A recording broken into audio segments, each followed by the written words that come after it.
Jesus. Temos ainda uma agenda um pouco extensa. Logo após a palavra, prometo para os irmãos que a gente vamos ser bem rápido. Eu quero convidar os irmãos para lermos um texto bíblico, livro de Jó, capítulo de número 38. Jó, capítulo de número 38, para a nossa meditação. Amém? Glória a Deus. Eu queria que os irmãos lessem comigo esse versículo, o verso primeiro, só o verso primeiro. Amém? No 3, 1, 2, 3.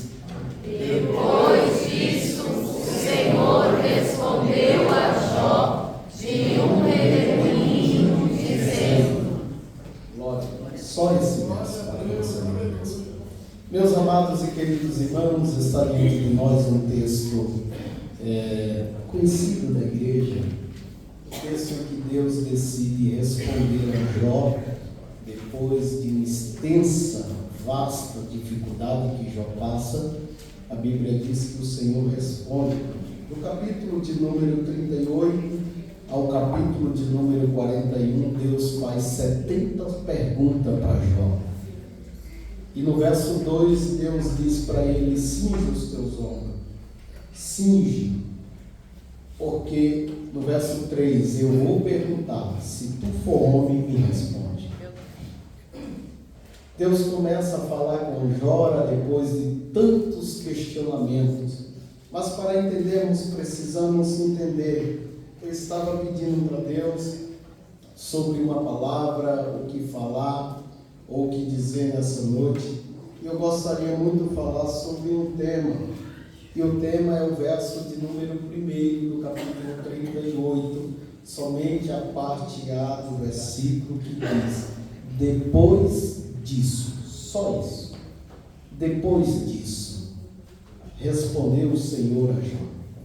Amados, todos aqui é conhecido de todos que o livro de Jó é um livro poético, um livro que traz grande e inúmeras poesias, porém é um livro de um homem que está sofrendo por Deus dar testemunho dele. Já ouvimos muitas mensagens acerca de Jó. Quem era Jó? Segundo a tradução e segundo alguns estudiosos, diz que Jó era um homem rico, próspero, porque a Bíblia diz isso, que Jó tinha muita riqueza, era um homem mais rico do Oriente. Alguém diz que Jó era um sheik que tinha muita grana, muito dinheiro. Jó era um homem que tinha muitas posses, mas a Bíblia chama ele como um homem justo, fiel e temente ao Senhor. Se olharmos no capítulo de número 1 de Jó, nós encontramos Deus dando testemunho deste homem para Satanás. Quando a Bíblia vai nos trazer a memória e dizer que os filhos de Deus, ou os filhos do homem, foram se apresentar ao Senhor. No verso de número 1, Deus diz: o texto começa a dizer: havia um homem na terra de Uz, cujo nome era Jó, homem íntegro, reto, perante, temente a Deus, e que se desviava do mal. E nasceram 7 filhas e 3 filhas, e possuía 7.000 ovelhas, 3.000 camelos, 500 juntas de boi, 500 jumentas, e era também muito numerosas as pessoas do seu serviço, de maneira que este homem era o maior em todo o Oriente da época. Jó, a história relata que nós não encontramos do capítulo 1 ao capítulo 42, nós não encontramos nenhuma menção da lei mosaica no livro de Jó, porque segundo a história diz que o livro de Jó foi escrito e a sua narrativa foi muito antes da narrativa do livro do Gênesis. Por isso que não tem nenhuma menção do livro da lei mosaica, mas escreve relato de um homem justo, temente a Deus, fiel e que se desviava do mal, segundo a Bíblia. Jó era um homem tão próspero que a Bíblia diz que em todo o Oriente não tinha alguém com a capacidade ou a estrutura de sustentar o povo como Jó.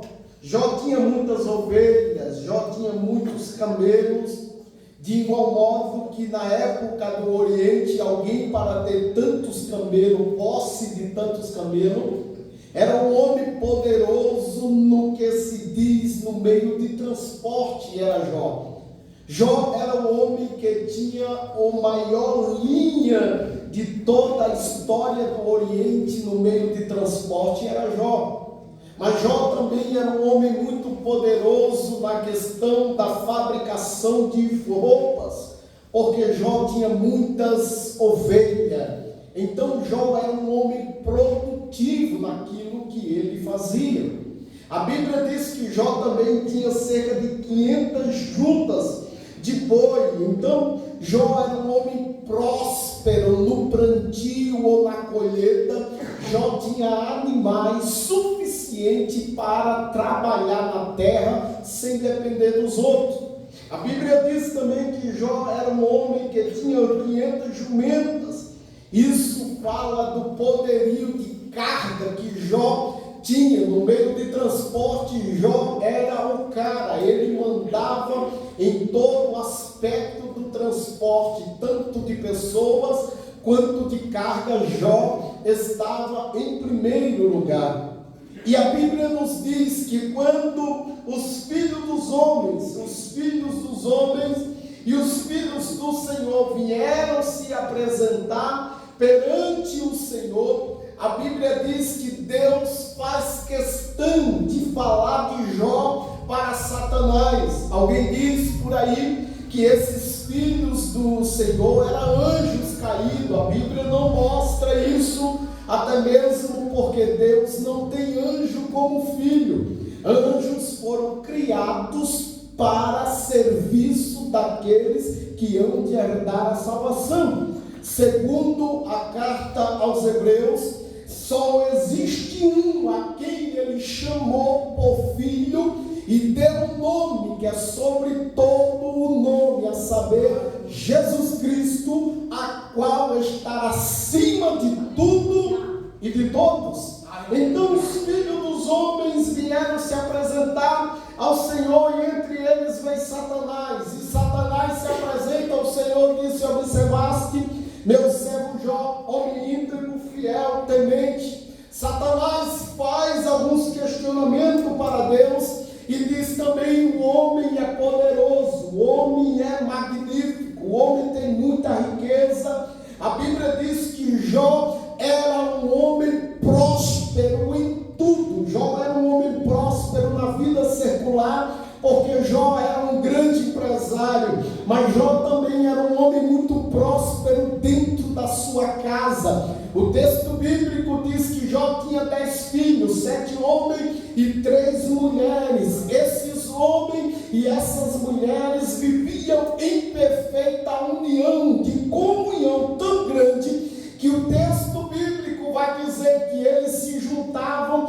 da casa do primogênito de Jó para festejar, para fazer festa, porque eles tinham união. Enquanto eles festejavam, Jó se levantava de madrugada e oferecia sacrifício ao Deus Todo-Poderoso em prol dos seus filhos, porque dizia Jó: possa ser que algum deles, sem querer, tenha blasfemado contra o Todo-Poderoso e eu preciso pagar o preço antecipadamente. Então Jó tinha a bênção do Senhor em todo aspecto. Na vida secular ele era poderoso, dentro de casa ele era intercessor pelos seus filhos e abençoador. Jó abençoava a sua casa e a bênção do Todo-Poderoso recaía sobre o seu lar. de igual modo que a Bíblia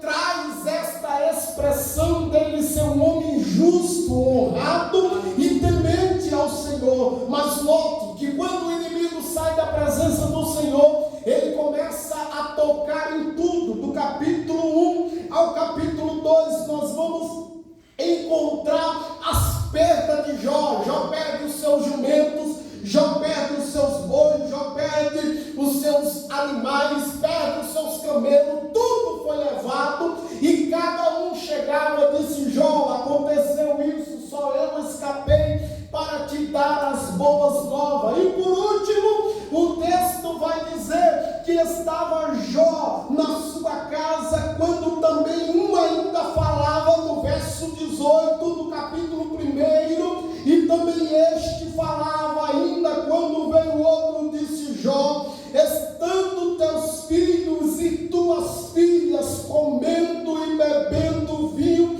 em casa do seu irmão primogênito, eis que se levantou grande vento do lado do deserto e deu nos quatro cantos da casa e caiu sobre eles e morreram, e só eu escapei para te dar boas novas. O texto vai dizer que quando este está falando, disse: só eu escapei. Jó se levanta, rasga suas vestes, raspa a sua cabeça, se prostra em terra e disse: nu vim do ventre da mamãe e nu tornarei para lá. Deus deu e ele mesmo tomou, bendito seja o nome do Senhor. E a Bíblia diz que em tudo não pecou Jó com os lábios sobre este assunto. Senhoras e senhores, queridos e amados irmãos, eu quero abrir um parente para me apegar no verso de número 18 e dizer algo sublime. Tem muita gente achando que o vento às vezes é que Deus está enviando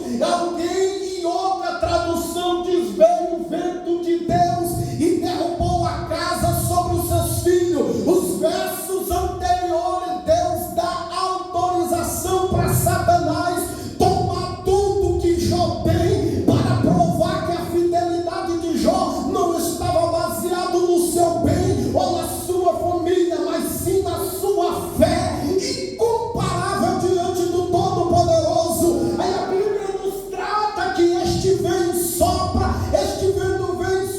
e derruba a casa e mata os filhos de Jó, e ele em tudo não fica triste, não desanima, entende que Deus deu e Deus tomou. Então eu abro parede para te dizer: nem todo vento que está vindo contra a tua vida é de Deus. O vento é permissão de Deus, mas é o diabo que está soprando simplesmente para provar a tua fé e saber até que ponto você suporta ser fiel ao Todo-Poderoso. E Ele está provando a nossa fé. Olhando para isso, entendemos alguns princípios da vida de Jó.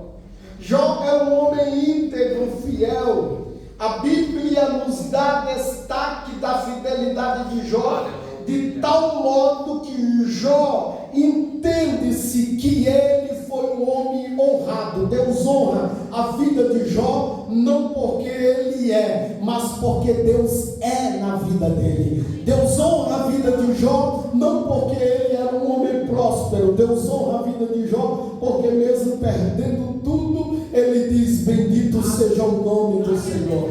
Jó foi tão fiel ao Senhor que a Bíblia vai dizer que mesmo perdendo tudo, ele glorifica e não peca diante do Todo-Poderoso. Mas quando olhamos alguns princípios, eu fiz algumas anotações para conversar com os meus irmãos. Segundo a Bíblia, temos algumas lições, e parafrasear essa noite, a primeira lição: Jó foi um homem que tinha identidade. Verso 1, Deus dá a identidade de Jó. Deus fala quem Jó é, Deus fala quem Jó realmente é e o posicionamento. Então Jó não era um Zé Ninguém, Jó não era um Zé da esquerda, Jó não era alguém que foi encontrado no meio do caminho. Deus conhece o trajeto trajeto e o caminho deste homem, de tal maneira que Deus dá testemunho. São poucos homens na Bíblia que Deus decide dar testemunho, e nós encontramos, alguns estudiosos acreditam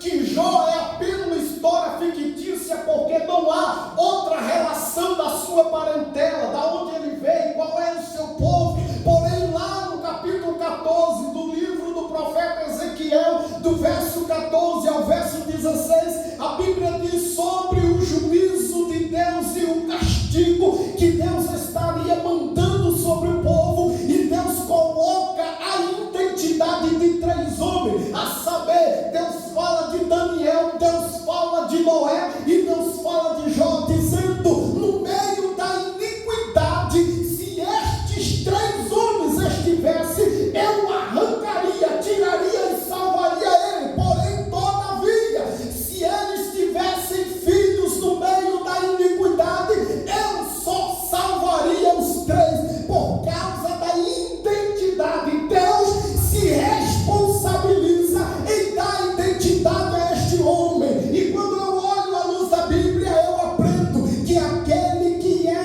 fiel e justo ao Senhor, o Senhor se encarrega de dar a identidade dele diante do adversário.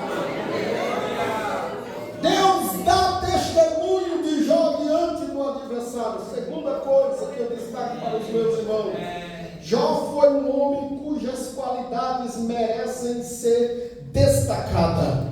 As qualidades de Jó, Deus poderia, meu livro poderia dizer que Jó era um homem bom, que Jó tinha tantas coisas, mas o texto, o capítulo 1 se inicia com as qualidades desse homem íntegro, reto, temente a Deus, e se desviava do mal. Não era que Jó era bonzinho, é que Jó era visionário. O mal estava vindo e Jó já estava se desviando dele. Sabe por quê? Por causa da sua identidade que ele tinha com Deus. Porque a Bíblia vai dizer que ele diz lá no capítulo 42: antes eu só ouvia falar de ti, agora os meus olhos te enxergam e eu contemplo a tua formosura. Então entende que Jó não conhece pessoalmente Deus, mas a relação de um Deus que é tão grande na vida dele, Deus dá testemunho, e Jó consegue dar este testemunho diante dos adversários. Terceira coisa que eu destaco para os meus irmãos: Jó era um homem abençoado em todas as áreas da vida. Verso 2 e 3, Jó era homem próspero. Quarta coisa, Jó tinha uma família unida, já falamos. Quinta coisa, Jó, Deus dá testemunho do próprio Jó. Sexta coisa, Jó foi um homem cercado de toda espécie de bênção e prosperidade. Satanás é quem diz isso. Verso 10 do capítulo 1, Satanás se apresenta para Deus e diz: tu o cercasse de toda sorte de bênção e de prosperidade,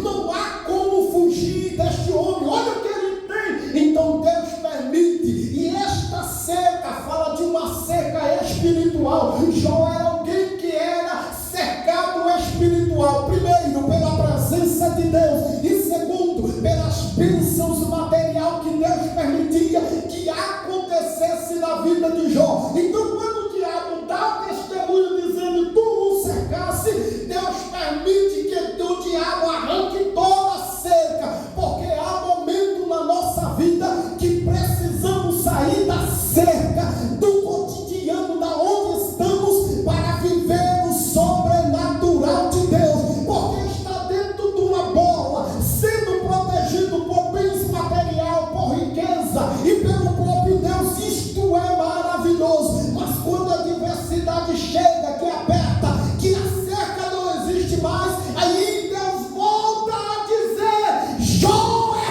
fiel e temente aquele a quem ele serve.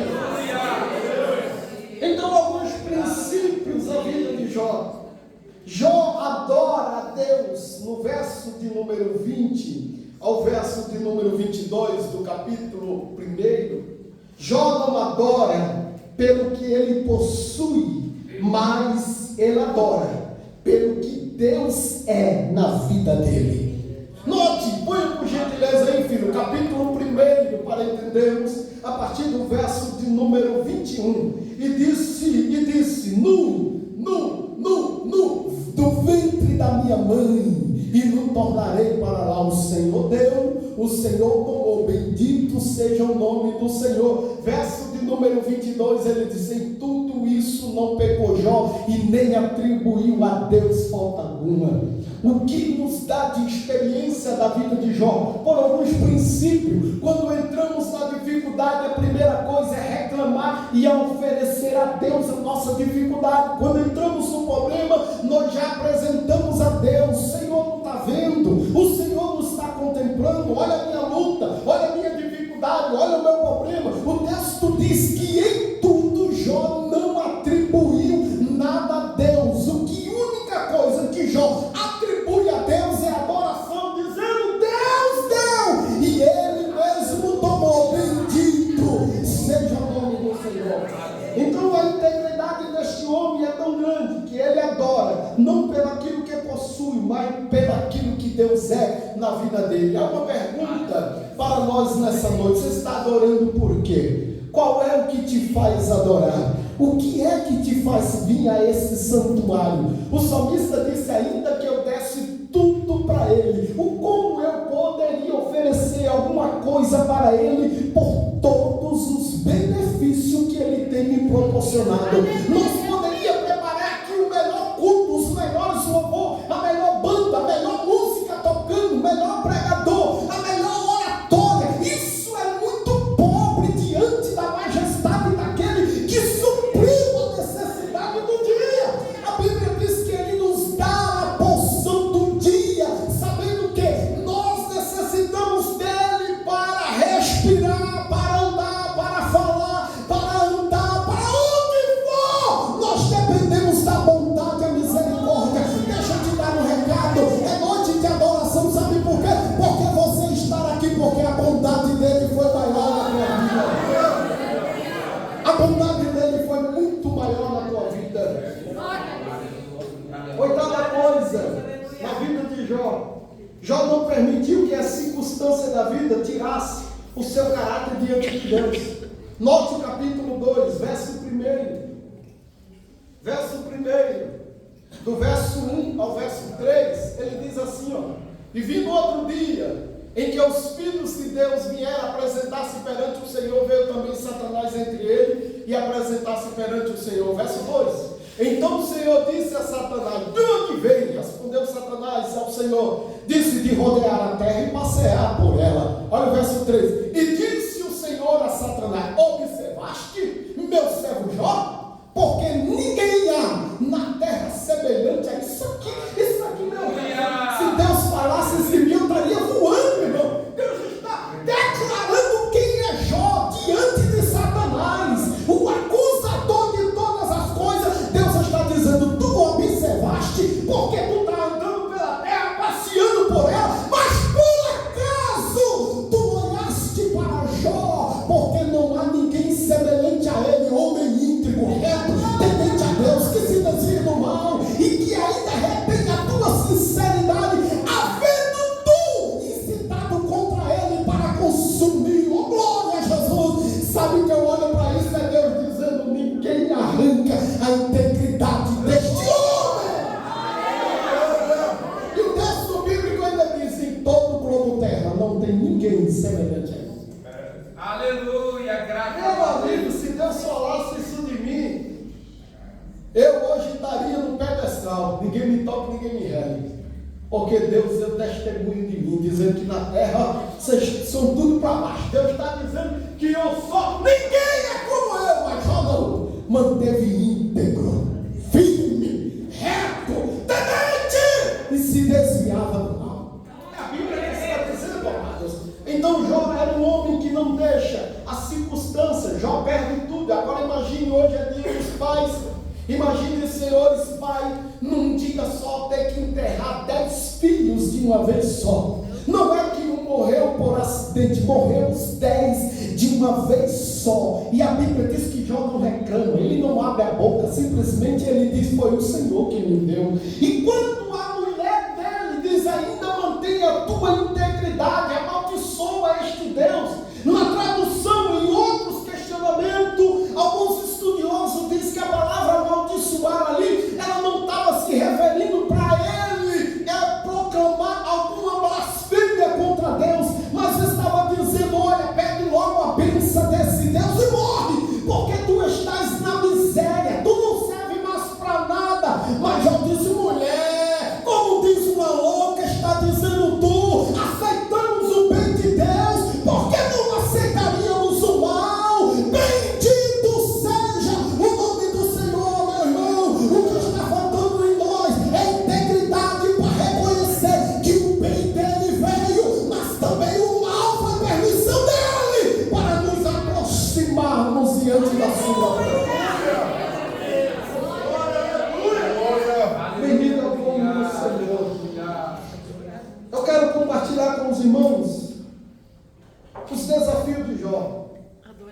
Note que o texto do verso 13 em diante, até o verso 19, Jó perde todos os seus bens e por fim perde os seus filhos, mas não perde a integridade. Jó perde tudo que aparentemente para nós era a única coisa que serviria. Eram os bens material e por fim a família. Jó está dizendo: a minha integridade vale mais do que qualquer bens material. Então entendemos isso. Note que no verso 13, a Bíblia vai nos tratar dizendo que quando está perto de tudo acontecer, Jó está perdendo os seus patrimônios, Jó está perdendo a sua família, Jó está perdendo o bem mais precioso de um pai e de uma mãe, que é os filhos. Jó, ele está perdendo a coisa que trazia alegria. Ele viu as meninas crescer, ele viu as crianças brincarem, ele ensinou o padrão da vida, ele deu fortuna e dinheiro para os filhos. Jó era um homem bem sucedido, mas algo que me chama a atenção é que mesmo perdendo isso, ele enfrenta o desafio de manter a sua integridade diante de Deus. O problema é que nós, cristãos, assembleanos, e principalmente nós aqui, muitas vezes precisamos entender que a prioridade de todas as coisas é a integridade a Deus. Se perdemos alguma coisa material, isso daqui é passageiro. No céu não vai entrar bagagem, no céu não vai entrar casa, não vai entrar carro, não vai entrar roupa, no céu não vai entrar bolsa cara, não vai entrar celular, no céu só vai entrar os lavados, remidos pelo sangue do Cordeiro.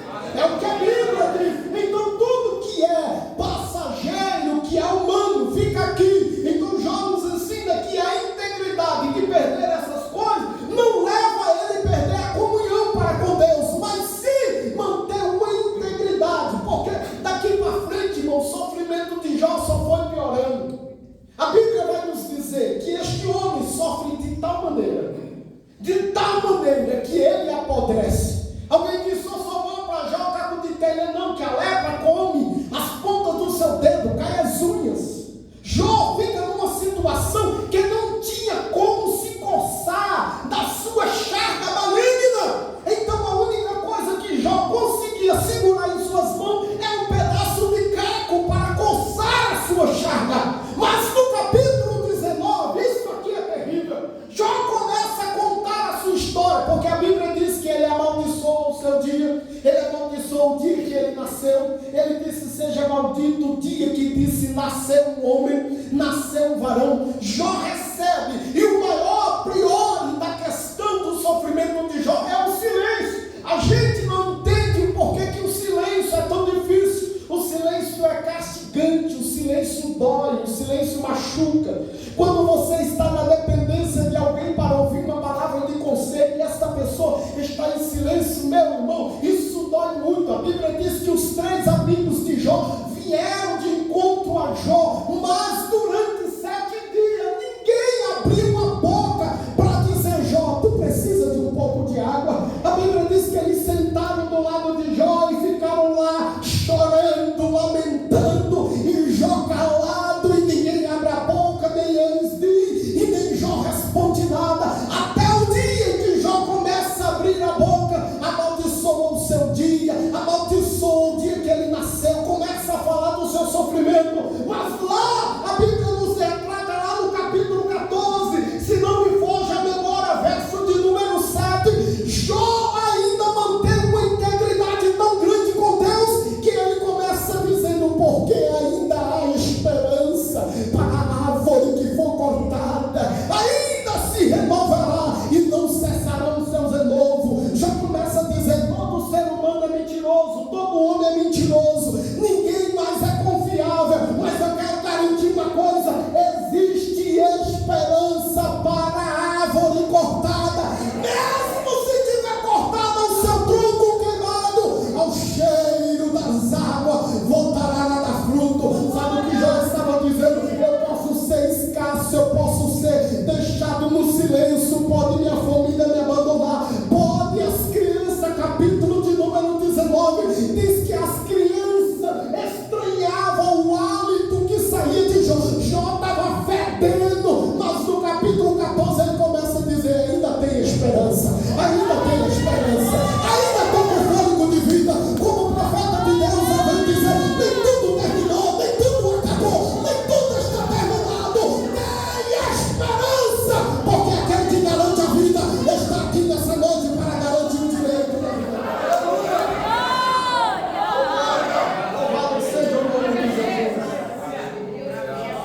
silêncio sabe quanto é dolorido. Aleluia. Há momentos no silêncio que você ora, você chora, você jejua, você consagra e parece que o céu é de bronze. Parece que não tem resposta. Parece que quanto mais você ora, parece que Deus virou as costas. É porque o silêncio de Deus é dolorido. Jó enfrenta o silêncio dos seus amigos de tal maneira até que ele não aguenta, começa a falar, amaldiçoa até o seu dia que ele nasceu. Mas o silêncio de Deus, irmão, do capítulo 1, Deus não fala com Jó até o capítulo 38. Durante todo esse período, Jó faz grandes poesias e declaração. Capítulo 19, olha o que a Bíblia diz no capítulo 19, verso de número 17, põe aí por gentileza. Olha o sofrimento do silêncio. O meu hálito se faz estranho à minha mulher. Jó estava podre, irmão. O bafo que saía de Jó, até a mulher dele se fazia estranho. O homem estava consumido, a história diz que saía bichos da sua pele. Jó estava apodrecido, mas integridade continuava de pé. Aleluia! O homem aqui, natural, estava se desvaindo, mas o espiritual estava cada dia mais forte. Aí o verso de número 18, ele diz, olha, até os pequeninos me desprezam, e levantando-se eu, falam contra mim. Até as crianças, então a tradução diz que as crianças estavam falando mal do fedor de Jó. Ninguém aguentava ficar perto de Jó, irmão. Ninguém queria ficar, porque o homem estava podre, e ele está no silêncio. Aí você diz para mim, eu estou sofrendo como Jó, tá nada, rapaz. Para de ser mentiroso, você não suportaria isso. E ele começa a dizer todos esses, no verso 19, olha, verso 19 ele diz, todos os homens a minha confidência me abandonam. Na minha tradução, ele diz que todos os meus amigos mais íntimos me abandonaram. Ficou só os 3 lá. Os 3 condenando Jó. Disseram, Jó não está em pecado. Porque no Oriente aqui, o patamar para estar sobre todos, com toda prosperidade, é estar em paz com Deus. Tu está numa desgraça dessa e está dizendo que está com integridade. Então tu, Jó, tu confessa teu pecado. E Jó está no silêncio de Deus. E no silêncio é dolorido, porque o verso 19 diz que até os amigos que eram confidentes a Jó, pessoas chegaram, abandonaram ele, desprezaram ele. No verso 20, olha o que ele diz, no verso 20, os meus ossos se apegam à minha pele, não tinha mais carne, era só couro e osso, e Jó estava podre. Olha o verso de número 21. Compadecei-vos de mim, amigos meus, compadecei-vos de mim, porque a mão de Deus me tocou. Olha, este homem com integridade reconhece quem foi que permitiu isso na vida dele. E ele começa a falar de toda a desgraça que ele estava vivendo. Mas põe o verso 23, por gentileza. Me parece que eu vejo Jó pegando, ficando de pé, fraco, cansado, podre, e começa a dizer, quem me dera agora que as minhas palavras fossem escritas, quem me dera que fosse gravada no livro, verso 24, e que com pena de ferro para não ser apagada, e com chumbo para sempre fosse esculpido numa rocha. Para quê? Verso 25, porque eu sei. Porque eu sei que o meu Redentor vive, e que a por fim se levantará sobre a face da terra. Este homem está mantendo uma integridade diante de Deus, está dizendo, eu posso estar podre, mas ele está vivo.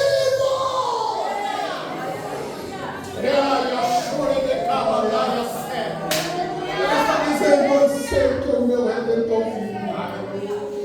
E que por fim ele vai se levantar sobre toda a face da terra. fidelidade deste homem é incomparável. É incomparável. A esperança de Jó era tão grande que ele vive. Olha o verso 26 por bondade. Olha o que ele diz. E depois de consumir a minha pele, ainda em minha carne, pode arrebentar tudo, mas eu verei a ele. Eu verei a ele. A integridade deste homem é muito grande. Ele está dizendo, ele pode consumir a carne, isso aqui é passageiro, vai se acabar, mas eu estou prestes para encontrar com ele, para encontrar com o Todo-Poderoso. Verso de número 27.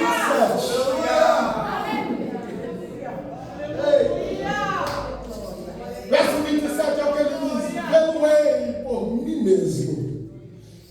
Meu Deus amado. Como é que alguém que nunca viu, alguém que está em total desgraça como Jó, está dizendo, embora que ele consuma a minha carne, eu ainda verei ele. E no verso 27 ele está dizendo, eu vou ver ele por mim mesmo. Os meus olhos, vai ver, não é outro, contemplarão, e por isso as minhas estranhas se consomem dentro de mim. Meu Deus.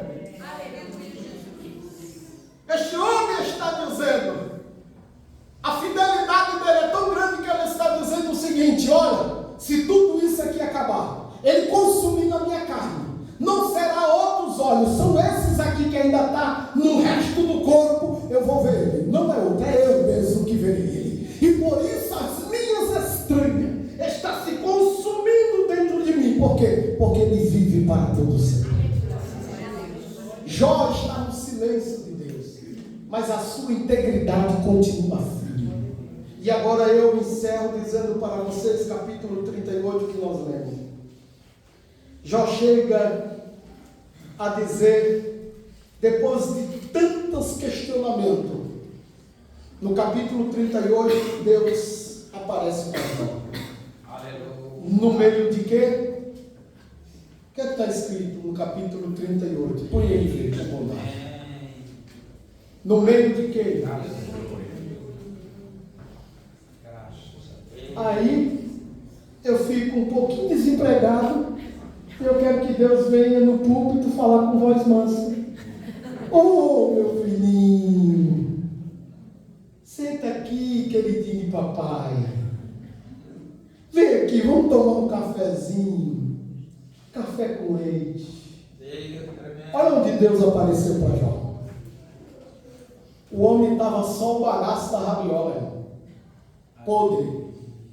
Deus decide vir falar com Jó. Capítulo 38, a Bíblia diz que Deus apareceu no meio de um redemoinho. Redemoinho aqui é uma força de um vento que vem quebrando, arrebentando tudo. Tudo. Elias estava na caverna, ele escutou um redemoinho que vinha quebrando tudo. Aí Elias, não, o Senhor não está daí não. Depois Elias escutou uma voz bem e suave. Elias, o que faz? Mas com Jó estava todo arrebentado. E Deus decide vir no meio de um redemoinho. Mas é o que você quer dizer com isso? A tua luta ainda nem começou. E Deus está dizendo, eu vou vir no meio de um redemoinho. Você quer resposta? Quem quer buscar a resposta de Deus aqui essa noite? Então se prepare, porque Deus vai aparecer para você no meio de um redemoinho. É difícil aceitar assim, né? É mais fácil aceitar que Deus vai te dar vitória. Só que Deus decide aparecer para Jó, um homem íntegro, reto e fiel. Aí Deus apareceu para ele no meio de um redemoinho. Olha o verso 2, põe para o filho, por favor, o verso 2. Olha o que ele diz. No meio do quebra tudo, Deus quebrando tudo, apareceu para Jó. E Deus está falando dos amigos dele. Está dizendo, quem é este? Que encurece os conselhos com palavras sem conhecimento. Quem é este camarada que acha que é alguma coisa? Verso 3, olha o que ele diz. Agora, pois, cinge os teus lombos como homem, e eu perguntarei, e tu me responderás. Meu irmão, isso aqui é muito forte. Por dois princípios. Quando Deus estava falando com Jó, cinge-te como homem, Deus estava falando de alguém que precisava atar o seu cinto, dobrar a sua calça, para poder correr uma carreira sem que possa ficar para trás. A ideia de alguns estudiosos é que vem uma ursa feroz atrás de você e você precisa estar desembaraçado para correr. Então Deus estava dizendo: Jó, se prepara, porque tu reclamou até agora, mas eu vou mostrar que de fato que é. Aí Deus começa a fazer 70 perguntas. Aleluia. Aonde tu estava quando eu fundei os mares? Aonde tu estava quando eu dei limite às águas do mar? Aonde tu estava quando eu coloquei na rocha e dei limite aos portões de ferro? Jó, aonde tu estava quando eu criei as estrelas? Aonde tu estava quando eu a chamei pelo nome? Aonde tu estava quando eu formei os firmamentos e o chamei e criei e dei nome? Aonde tu estava quando eu fundei os rios, quando eu dei a vida? Aonde tu estava? E Deus começa a falar, Deus começa a falar, Deus começa a falar, Deus começa a falar. No capítulo 41, Deus chama agora uma estratégia de Jó. Tu conhece o Leviatã? Tu sabe quem é ele? Ele é um crocodilo feroz, marítimo, é como uma serpente do mar. Tu conhece? Ele é poderoso, ele tem isso, ele tem aquilo. E na presença do Leviatã, a tristeza salta de alegria. Jó, eu sou mais poderoso e mais dominador do que o Leviatã. Aonde tu estava? No capítulo 42, Jó começa a dizer: bem sei eu, Senhor, que nenhum dos teus pensamentos pode ser impedido, nenhum dos teus propósitos pode ser negado. Ninguém consegue fazer alguma coisa. Aí eu encerro dizendo para você, depois disso, o que é? Depois do socorro, depois da aflição, depois do que Deus dá testemunho, depois da luta, depois da perda, depois da dor, depois da aflição, depois da porta fechada, depois do alívio, depois da aflição do dia seguinte, Deus começa a falar tudo e começa agora dizendo: Jó, depois de tudo isso tem resposta, tem resposta, tem resposta. Deixa eu te dar um recado, meu amado e querido irmão. Eu não sei o que você passa, o que está enfrentando, mas como profeta de Deus eu venho dizer: depois dessas lutas tem resposta de Deus para você. Tem vitória, tem vitória, tem vitória. Depois disso o Senhor respondeu. Depois da prova vem a resposta de Deus. Depois do silêncio, Deus fala. Depois disto, quando Deus entra em cena, depois disso haverá mudança. Depois disso, prepare-se para ouvir Deus. Depois disso, o cativeiro é virado. Depois disso, quando termina a voz e começa, quando termina a força humana, começa o agir de Deus. Depois da situação difícil, tem resposta de Deus, meu irmão. Depois disso, não é antes. Deus não vai te responder antes. Depois da prova, Deus está dizendo: haverá resposta da parte dele, porque ele é fiel. Você recebe essa palavra em nome de Jesus? Aleluia. E no fim da história, a Bíblia diz que Jó, que ouviu a voz de Deus, Deus olha para os amigos de Jó, diz: olha, volta agora, porque eu ordenei que Jó ore por vocês, porque vocês não falaram de mim como deveria falar para Jó, mas Jó sim manteve integridade. Volta agora. Volta os 3 amigos de Jó, e a Bíblia diz que Jó começou a orar pelos seus amigos, aqueles mesmos que havia falado mal dele e havia desprezado ele. No capítulo 19, Jó está dizendo agora: que o Senhor te abençoe, que o Senhor te prospere. Mas Jó está na miséria. Enquanto Jó estava orando para os seus amigos, aí o texto vai dizer que começaram agora a vir de longe as suas irmãs, os seus irmãos, os seus amigos, os seus parentes, começaram a vir de longe. Cada um vinha para Jó e trazia dinheiro, e trazia uma peça de dinheiro, e trazia uma peça de ouro, e trazia uma peça de dinheiro, e trazia uma peça de ouro, de maneira tal que Jó começa a enriquecer. E a Bíblia diz que Deus não muda cativeiro, porque mudar cativeiro é sair de um canto para o outro. Deus está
Olha o que ele diz. Verso 10. E o Senhor virou. Não é mudado. O Senhor vira o cativeiro. O que estava embaixo foi para cima. Deus estava dizendo, eu faço da maneira que eu quero. Enquanto ele orava pelos seus amigos, o Senhor acrescentou em dobro tudo quanto Jó antes possuía. Isso é promessa de Deus, irmão. Eu aprendi algo magnífico, algo magnífico. Eu estava lendo isso agora de manhã e eu comecei sozinho, sentado lá na sala, comecei a chorar quando eu comecei a ler esse texto. Porque a Bíblia nos dá uma ideia da magnitude de um Deus que pode todas as coisas. Ele permitiu o mal, mas a bênção virá. Ele permitiu que o mal chegasse, mas com hora e momento exato para final. Sabe o que eu aprendo com isso? Que talvez a tua luta, o cativeiro que você acha que está enfrentando, não tem fim. Mas como profeta de Deus, eu venho te dizer nessa noite, tem hora para começar e tem hora para terminar. Moisés, como você garante isso? Jeremias capítulo 29. Deus disse, isso é 70 anos de cativeiro. Depois dos 70 anos eu vos visitarei e trarei de volta a este lugar. Então a ideia da Bíblia é, tem momento para começar e tem momento para terminar. E os últimos dias da vida, disse Deus para Jó, que foram de bênção e prosperidade. E Jó viveu 120 anos acima daquilo que ele já tinha vivido. O tempo de cativeiro não traz escasso a bênção do Senhor, mas o tempo que Deus determinou é muito maior do que aquele tempo que passou no cativeiro. O silêncio de Deus não é para acabar com a tua vida. O silêncio de Deus é para te acrescentar, te ajuntar, te fazer mais forte e guerrear e vencer em nome de Jesus. Amém, irmão? Amém. E eu encerro dizendo para você, o silêncio não é o fim, mas é o princípio de um começo extraordinário. Se você está no silêncio de Deus, então vai orando, vai adorando, vai buscando, porque uma hora Ele vai te responder. Deserto, eu escrevi uma frase, eu botei aqui até na Bíblia, que no livro de Jó, o que chama atenção é que deserto é um campo fértil para Deus realizar milagre. Alguém disse que o deserto é escasso. Para mim, para Deus é campo fértil para milagre. Sabe por quê? Porque quando estamos no oásis, tudo se faz sentido. Mas quando estamos no deserto, nada faz sentido. Só tem sol, areia e tempestade de areia. De onde virá o socorro? Mas o salmista disse no Salmo 122, se não me foge a memória, o meu socorro vem do Senhor que fez os céus e a terra. Você recebe essa palavra em nome de Jesus? Então, por gentileza, dê a melhor salva de palmas para Jesus. Toda honra, toda glória, todo louvor e toda adoração ao Rei dos Reis e Senhor dos Senhores.